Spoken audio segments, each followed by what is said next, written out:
Францускиот председател Франсуа Оланд ја поддржува евроинтеграцијата на Република Македонија. Бидете убеден дека Франција е на вашата страна за да ви помогне во таа задача. Сакам да ви ја потврдам и мојата желба за продолжување на продлабочувањето на пријателските односи кои ги поврзуваат нашите земји во духот на диалогот кој го отпочнавме минатото лето во Брдо. Се вели во честитката од францускиот председател Оланд по повод инаугурацијата и реизборот на председателот на Република Македонија Ѓорѓе Иванов.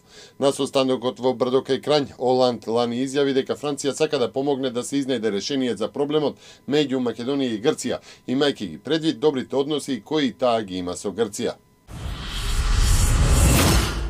11-тиот состанок на Комитетот за стабилизација и асоциација го заокружи циклусот на 10 секторски подкомитети, почнувајќи од ноември 2013 година. Резултатите ќе бидат презентирани следниот месец во рамки на Советот за стабилизација и асоциација. Состанокот е подготовка за престојниот совет.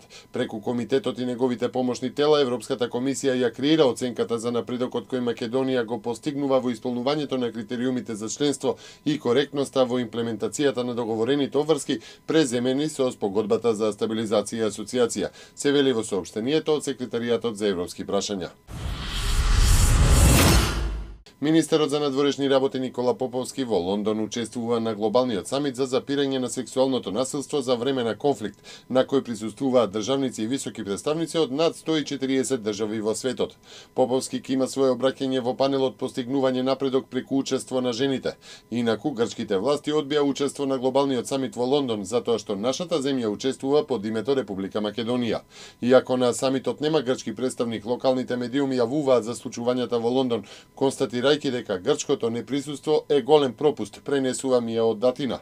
Во својот говор на отварањето на самитот, Анџелина Џоли, како специјален пратеник на Високиот комесаријат за бегалци на Обединетите нации, истакна дека силувањето се користи како воено оружје, при што најголем дел од насилниците не се казнуваат, па ги повика светските лидери да се обединат и да преземат мерки против силувањата и сексуалното насилство за време на воените конфликти. Македонија во следниот период од 5-6 години не треба, не смее и ке нема никакви проблеми во однос на снабдувањето со природен газ, затоа што она што го имаме денес како транспорт на овој енергенс ќе ги задоволи нашите потреби, оцени Константин Димитров, председател на Центарот за енергетска ефикасност МАЦЕФ. Според него Македонија има голема резерва со оглед на можноста за 800 милиони кубни метри газ и потрошувачката од само 250 милиони. Собраниската комисија за прашање на изборите и именувањата денеска на седница ке расправа по предлог одлуката за избор на председатели, заменици на председателите, членови и нивни заменици на комисиите на Собранието на Република Македонија. Меѓу другото, членовите на комисијата ќе ги разгледуваат и доставените барања за остварување плата по престанок на функцијата пратеник, односно за апанажа.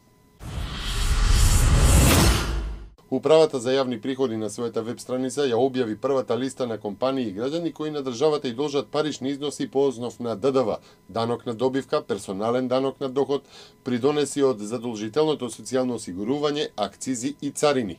На листата се имиња на физички лица и самостојни вршители на дејност на кои вкупниот износ на долг им е повисок од 120.000 денари, како и за правни лица со долгови над 300.000 денари. Виното Сирах 2011 на винаријата Стоби доби злато, а Вранец Веритас 2011 и Шардоне Барику 2012 од истата винарија сребро на меѓународниот балкански вински надпревар кој се одржа во Софија. Вината на Стоби се надпреваруваат во конкуренција од над 300 вина од сите балкански држави.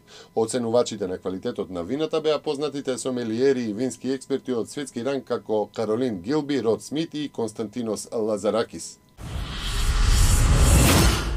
Украина го отфрли предлогот на Москва цената што Киев ја плаќа за рускиот природен газ да се намали за $100, изјави денес украинскиот премиер Арсений Јаценјук.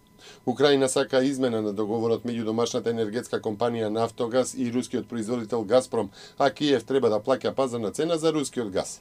Украина сака измена на договорот од 2009 година, според кој земјата е обврзана да купи одредена количина газ без оглед на тоа дали има потреба од тоа, по цена од $485 за 1000 кубни метри, што е најголема цена за газ што некој ја плаќа во Европа. Рускиот газен гигант Газпром соопшти дека во маратонските преговори во Брисел со посредство на Европската Унија и дал на Украина дополнителни 5 дена за да отпочне авансно да го плаќа гасот или во спротивно ќе ризикува прекин на снабдувањето.